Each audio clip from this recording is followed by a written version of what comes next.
नमस्ते दोस्तों, स्वागत है आप सबका फिर से एक बार सरकारी परीक्षा के यूट्यूब चैनल पे और स्वागत है आप सबका डेली करंट अफेयर के वीडियो सीरीज में। तो यहाँ पे करंट अफेयर्स यानी कि समसामयिक घटनाओं पर आधारित कुछ प्रश्नों को हम डिस्कस करते हैं, जिस तरह के प्रश्न एग्जाम में पूछे जा सकते हैं। साथ ही साथ हम डिस्कस करते हैं उनसे जुड़े हुए कुछ स्टैटिक पॉइंट्स और उन्हीं समसामयिक जो घटनाएं घटी हैं उनसे रिलेटेड कोई और भी पॉइंट्स जो हो सकते हैं। तो आशा करता हूँ आप सब अच्छे होंगे, स्वस्थ होंगे, आपकी पढ़ाई-लिखाई सब कुछ सही दिशा में चल रही होगी। तो स्टार्ट करेंगे आज की करंट अफेयर को। पहला प्रश्न दिखेगा आपको स्क्रीन के ऊपर, ये पहला प्रश्न ये रहा। कहता है कि हेनले पासपोर्ट इंडेक्स 2022 में भारतीय पासपोर्ट का स्थान क्या है? What is the rank of Indian passport in Henley passport index 2022? Options हैं ए 99, बी 95, सी 88 या डी 87, 99, 95, 88 या 87। तो सही सही उत्तर क्या है? सही उत्तर है ऑप्शन नंबर डी 87। तो भारत की पासपोर्ट का रैंक क्या है? 87। अब इसका मतलब क्या हुआ ये थोड़ा समझते हैं। तो हेनली पासपोर्ट इंडेक्स बेसिकली क्या करता है कि जो दुनिया भर में पासपोर्ट है, जो भी देश है, उनके जो पासपोर्ट है, जैसे हम भारतीय हैं, हमारे पास इंडियन पासपोर्ट होगा, तो उस पासपोर्ट की वर्ल्ड में रैंकिंग क्या है, इसका जो है वो रिजल्ट निकालती है हेनली पासपोर्ट इंडेक्स। तो वर्ल्ड रैंकिंग में इसका मतलब क्या हुआ कि कुछ कोई भी पासपोर्ट कितना स्ट्रांग है, मतलब जो वो पासपोर्ट है उस पर बिना वीजा के लोग कितने देश में ट्रैवल कर सकते हैं, ठीक है? आप एक देश से दूसरे देश जाते हो तो उसके लिए क्या होना चाहिए? सबसे पहले आपके पास एक पासपोर्ट होना चाहिए, सबसे पहला बात, है ना? और दूसरा, उस पासपोर्ट पर आधारित आपको इस देश में जाना है तो इस देश से आपको लेना पड़ता है वीज़ा। इस देश से बेसिकली पूछना पड़ता है, क्या मैं आपके देश आ सकता हूँ? वो कुछ सवाल-जवाब करते हैं कि हाँ, क्यों आना चाहते हैं आप? क्या पर्पज़ है आपका? तो यही सब चीज़ें जो होती हैं, ये सब चीज़ें अप्रूव हो जाती हैं, तब आपको मिलता है क्या? वीज़ा, ठीक है?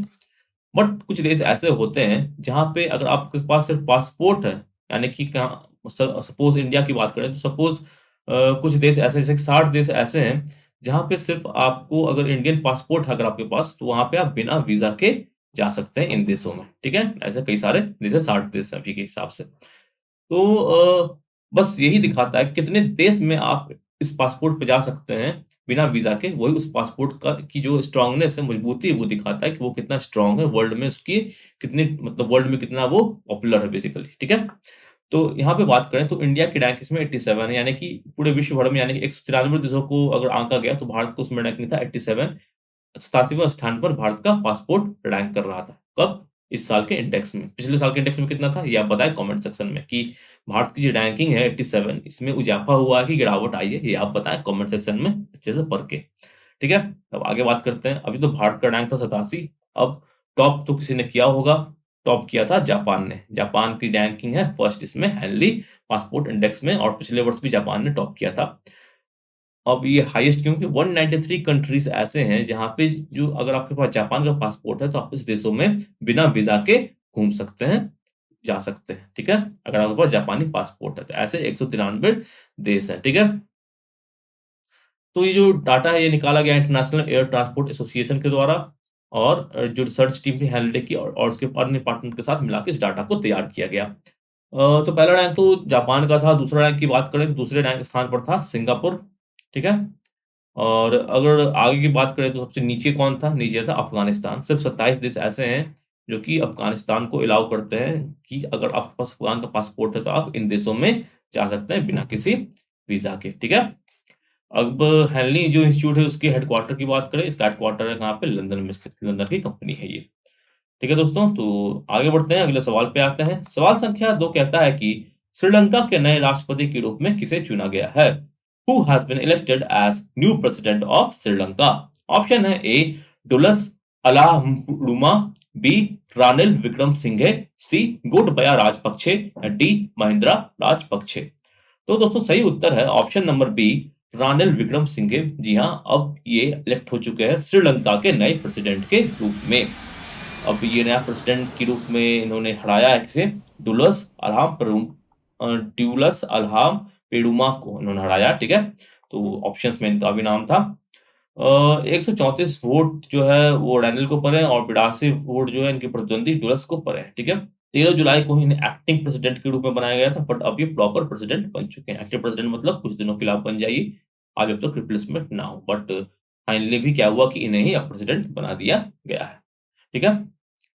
तो इससे पहले क्या हुआ कि गोटबाया राजपक्षे जो थे वो अगर श्रीलंका में आपने पढ़ा होगा कि बहुत सारे जो अ, महँगाई स्तर जो काफ़ी बढ़ गई थी, कई सारे इकोनॉमिकल क्राइसिस आ गए थे बेसिकली और जो जनता थी वहाँ त्राहिमाम कर चुकी थी और उन्हें नया नया सत्ता चाहिए था, वो अपने सरकार से परेशान हो गए। तो बेसिकली उन्होंने क्या किया था, राष्ट्रपति भवन पर मतलब एक तरह से घुस गए थे बहुत सारे श्रीलंका के जो नागरिक हैं। और इस तरह से कई सारी तस्वीरें भी आई थी कि वो राष्ट्रपति भवन में बैठ के मतलब एन्जॉय कर रहे हैं। बट यहाँ पे बात करते हैं गोटबाया राजपक्षे थे ये उसके बाद क्या हो गया मालदीव्स भाग गए, वापस से दोस्त देश लौटे अपने और इन्होंने इस्तीफा दिया। और अब रणनिल विक्रमसिंघे जो हैं वो श्रीलंका की कमान सँभालेंगे, बड़ी ज़िम्मेदारी है इनके ऊपर, श्रीलंका जो जिस सिचुएशन से गुज़र रहा है उससे निकालना है इन्हें श्रीलंका को, ठीक है? काफ़ी ज़्यादा कर्जा हो चुका है श्रीलंका के ऊपर। अ, आगे बढ़ेंगे दोस्तों, अगले सवाल पे आते हैं। सवाल संख्या 3 कहता है कि अफ्रीकी चीता को फिर से लाने के लिए भारत ने किस देश के साथ समझौता ज्ञापन एमओयू पर हस्ताक्षर किए हैं? With which country India has signed a memorandum of understanding to reintroduce African cheetahs? Option number A Nigeria, B Kenya, C Tanzania, D Namibia. सही उत्तर है option number D Namibia. Namibia Africa में एक देश है। तो भारत ने नामीबिया के साथ एक समझौता ज्ञापन पर हस्ताक्षर किया है। इसके तहत क्या होगा कि आप देखो कि चीता जो है भारत में 1952 से नहीं है। चीताज़ वर एक्सटिंक्ट इन इंडिया बाय 1952 1952 को चीता भारत में पाया नहीं जाने लगा। तो एमओयू ये साइन किया गया है किसके किसके बीच में? भूपेंद्र यादव और जो deputy prime minister foreign minister of Namibia के कौन? निटुम्बो नांदी नदवान। इनकी दोनों के बीच में न्यू दिल्ली में ये दिल्ली आए हुए थे और इनके बीच समझौता ज्ञापन पर हस्ताक्षर हुआ है। इसके तहत कहा गया है कि जो कुछ चीते जो हैं वो नामीबिया से भारत भेजे जाएँगे, ठीक है? इन्हें पहले एक स्पेशल 5 स्क्वायर किलोमीटर के सेटअप में रखा जाएगा जो कि कहाँ पे है? कूनो नेशनल पार्क में। कूनो नेशनल पार्क कहाँ है? आइए आप बताएँ कमेंट सेक्शन में। और यहाँ पे फिर सब चेकअप-वेकअप करने के बाद जो है इन्हें जो जंगलों में जो भारत के जो प्रमुख जंगल है जहाँ पे ये अच्छे से सर्वाइव कर पाएँगे, जहाँ पे इनके लिए खाने-पीने की और जो इनकी मौसम के अनुकूल होगा ऐसी जगहों पर इन चीताओं को भेज दिया जाएगा। ठीक है दोस्तों? तो आगे बढ़ते हैं, अगले सवाल पे आते हैं। सवाल संख्या 4 कहता है कि भारतीय दिवाला और शोधन अक्षमता बोर्ड के पूर्णकालिक सदस्य के रूप में किसे नियुक्त किया गया है? Who has been appointed as full-time member of the Insolvency and Bankruptcy Board of India? Option है ए डॉक्टर नवरंग सैनी, बी रवि मित्तल, सी जयंती प्रसाद या डी एम एस साहू। सही उत्तर है ऑप्शन नंबर सी डॉक्टर जयंती प्रसाद। अब जान लेते हैं इसके बारे में। जयंती प्रसाद जो कि हैं 1986 बैच के Indian audit and account services के ऑफिसर हैं और इन्हें 5 वर्षों के लिए जो है फुल टाइम मेंबर के रूप में अपॉइंट किया गया है आईबीपीबी में। तो आईबीपीबी में क्या चेयरमैन होते हैं और कुछ फुल टाइम मेंबर्स भी होते हैं जो कि उसके प्रमुख मेंबर होते हैं और आईबीपीबी के लिए काम करते हैं और उन्हें कुछ एडवाइस देते हैं किस तरह से जो बैंकरप्सी के इश्यूज है उसको सॉल्व किया जाए। तो इनकी बात करें जयंती प्रसाद की तो 35 वर्षों का इनका अनुभव रहा है सिविल सर्विसेज में। इसके अलावा कई सारे राष्ट्रीय और अंतर्राष्ट्रीय संस्थाओं के साथ भी ये जुड़े रहे हैं। उनके की पोजीशंस पर यानी कि प्रमुख पदों पर ये नियुक्त हो चुके हैं। सीएचजी में भी ये काम कर चुके हैं, ठीक है? आईबीबीआई के चेयरमैन की बात करें तो वो हैं श्री रवि मित्तल। ये भी इम्पोर्टेंट है क्योंकि इनकी नियुक्ति भी इसी वर्ष हुई थी और ये भी सवाल में पूछा जा सकता है। आगे बढ़ लेते हैं, सवाल संख्या 5 पे आते हैं। ये सवाल कहता है कि कौन-सा राज्य वीएलटीडी से लैस सभी पंजीकृत वाणिज्यिक वाहनों को ईआरएसएस से जोड़ने वाला देश का पहला राज्य बन गया है? Which state has become first state in country to connect all registered commercial vehicles equipped with VLTD with ERSS? Option है ए आंध्र प्रदेश, बी तेलंगाना, सी मध्य प्रदेश या डी हिमाचल प्रदेश। सही उत्तर है option number D Himachal Pradesh. Himachal Pradesh वो पहला राज्य बन गया है जिसने पंजीकृत यानी रजिस्टर्ड जो व्हीकल्स होते हैं उनको ईआरएसएस से जोड़ दिया है। ये पूरी बातें क्या है समझते हैं थोड़े से डिटेल में।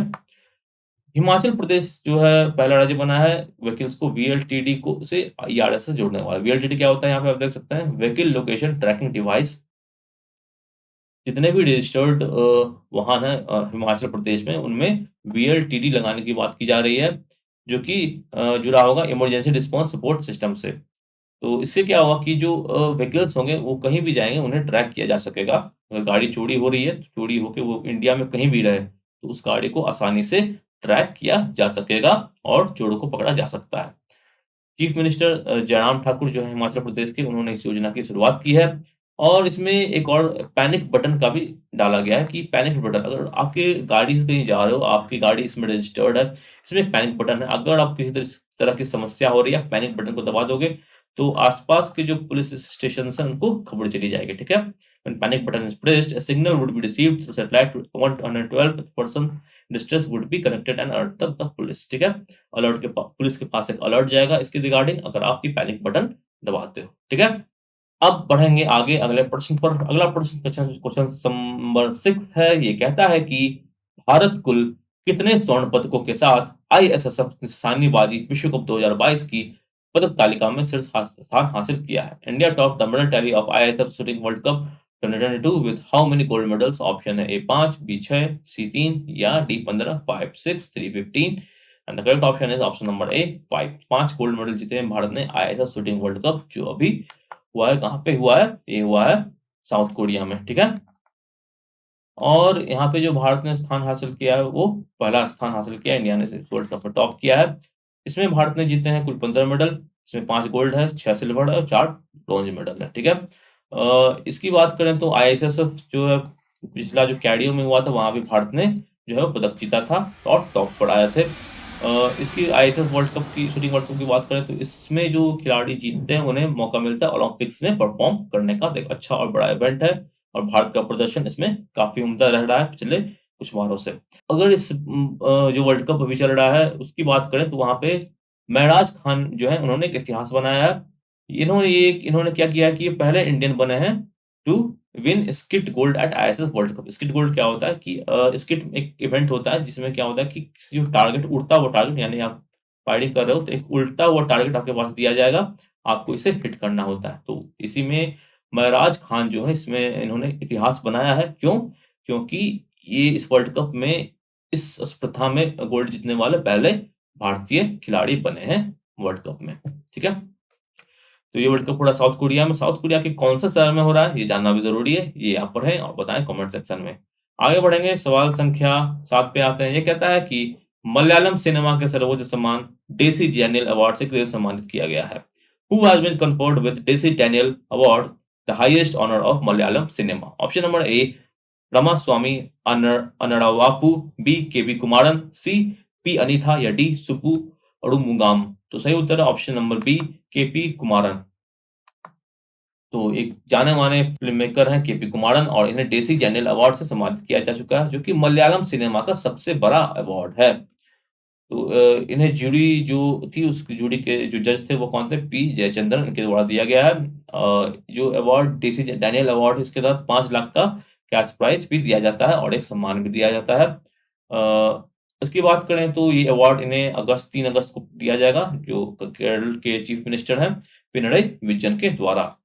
तो कुमारन ने ये जो है वो गिफ्ट किया है, कई सारे, मतलब गिफ्ट करने का मतलब कि कुमारन जो है ने मलयालम सिनेमा को कई सारी महत्वपूर्ण फ़िल्में दी हैं, जैसे कि अक्षागुपुरम, अतिथि एंड हिडुकुम्बिनी। महत्वपूर्ण इम्पोर्टेंट फ़िल्में हैं, इनके द्वारा बनाई गई और एक बड़ा नाम है ये मलयालम फ़िल्म इंडस्ट्रीज़ के जगत में। तो मलयालम फ़िल्में जो आजकल बन रही है, वो काफ़ी अच्छी बन रही हैं। अगर आपने दृश्यम देखा होगा, दृश्यम 2, तो बहुत ही शानदार मूवी थी वो मोहनलाल की। तो मलयाली मूवी मैंने भी कई देखी हैं हाल फिलहाल में, दे आर रियली गुड। तो अब आगे बढ़ेंगे, सवाल संख्या 8 पे आते हैं। ये कहता है कि ओएनजीसी विदेश लिमिटेड के प्रबंध निदेशक के रूप में किसे नियुक्त किया गया है? Who has been appointed as managing director of ONGC Videsh limited? Option number A Rajshree Gupta, B Alka Mittal, C Pomila Jaspal या D Subhash Kumar.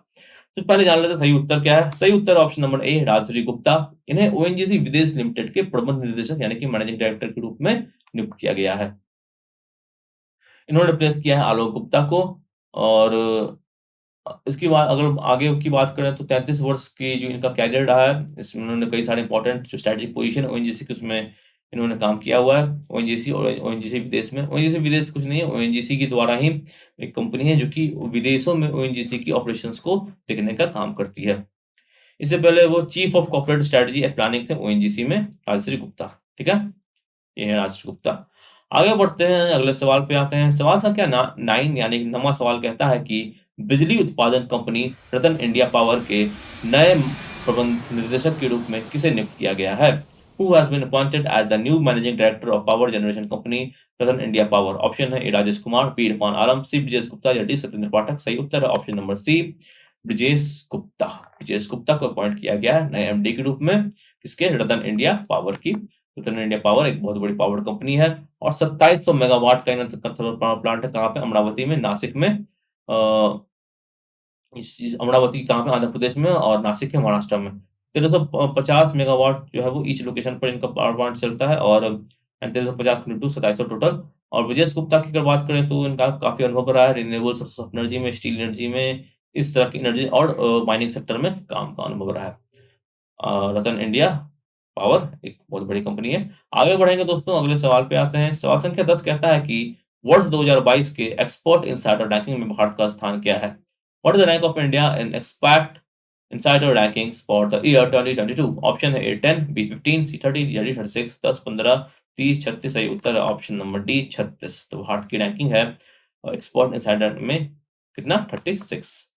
Export insider ranking क्या हुई बेसिकली समझ लेते हैं। सपोज करो आप इंडिया में रहते हो तो कितने ऐसे लोग हैं जो इंडिया से दूसरे देशों में जाते हैं काम करने के लिए, बस उसी का डाटा है। तो इंडिया की मतलब इंडिया है, मान लो एक और देश है, इंडिया से सपोज करो 100 लोग जाते हैं और सपोज करो दूसरा देश मैक्सिको है, यहाँ से 120 लोग दूसरे देशों में काम करने जाते हैं, तो मैक्सिको की रैंकिंग इस पे क्या रहेगी? ऊपर रहेगी। ठीक है, तो मैक्सिको ने इसी में टॉप किया है एक्सपेक्ट इनसाइडर रैंकिंग में, यानी कि मैक्सिको से सबसे ज्यादा लोग जो है वो दूसरे देशों में काम करने चाहते हैं। ठीक है, भारत की रैंकिंग में 36 है, 52 कंट्रियों की ये लिस्ट थी। तो इंडोनेशिया का इसमें स्थान दूसरा था, इसके बाद Taiwan, Portugal, Spain, UAE, Vietnam, Thailand, Australia, Singapore, ये इन देशों के भी नाम थे। ये जो रिपोर्ट है किसके द्वारा जारी की गई? जारी की गई है इंटरनेशंस, एक संस्थान है इसके द्वारा, जिसका हेडक्वार्टर है जर्मनी में। जर्मनी में कहाँ पे? म्यूनिख में। तो ये थे हमारे 10 इंपॉर्टेंट क्वेश्चंस। तो आशा करता हूँ आपको ये वीडियो अच्छा लगा होगा, और अच्छा लगा हो तो लाइक कीजिए, शेयर कीजिए दोस्तों के साथ, और कमेंट में लिखिए आप किस तरह के वीडियो देखना चाहते हैं फॉर एग्जाम पर्पस। सरकारी परीक्षा को सब्सक्राइब कीजिए और बेल आइकन जरूर दबाइए। इससे क्या होगा, जो भी इंपॉर्टेंट वीडियो आएंगे, वीडियो सीरीजेस आएंगी, उन सब की नोटिफिकेशन आपको प्राप्त हो जाएंगी। इसके अलावा जो भी एग्जाम है उसके रिलेटेड कोई भी अपडेट्स होगी वो भी आपको प्राप्त हो जाएगी। ये सारे अपडेट्स जो है वो आपको प्राप्त हो सकते हैं हमारे अन्य सोशल मीडिया प्लेटफॉर्म्स पर भी, फेसबुक पे, टेलीग्राम पे, इंस्टाग्राम पे, सारे लिंक्स मिलेंगे डिस्क्रिप्शन में। साथ ही साथ कई सारे इंपॉर्टेंट वीडियो सीरीज़ आ रही हैं, एक टीआई की वीडियो सीरीज़ आ रही है, आरआरबी ग्रुप डी की वीडियो सीरीज़ है। तो इन सब में जो करंट और जो भी एग्ज़ाम्स आ रहे हैं उनके पर्पज़ से जुड़े हुए काफ़ी इंपॉर्टेंट वीडियोज़ आ रहे हैं। तो बेल आइकन को ज़रूर दबाइए, जो भी वीडियोज़ आएँगी वो सबकी नोटिफ़िकेशन आपको प्राप्त हो जाएँगी, ठीक है? और ज़्यादा से ज़्यादा सरकारी परीक्षा को शेयर कीजिए, ज़्यादा से ज़्यादा लोगों तक पहुँचाइए, ताकि कुछ हमें और भी अच्छे फीडबैक्स मिल सके और अच्छे कमेंट्स मिल सकें, और जो अधिक से अधिक स्टूडेंट्स हैं उनको फ़ायदा पहुँच सके। ठीक है दोस्तों? तो इसी के साथ समाप्त करते हैं सेशन को। जय हिंद, धन्यवाद।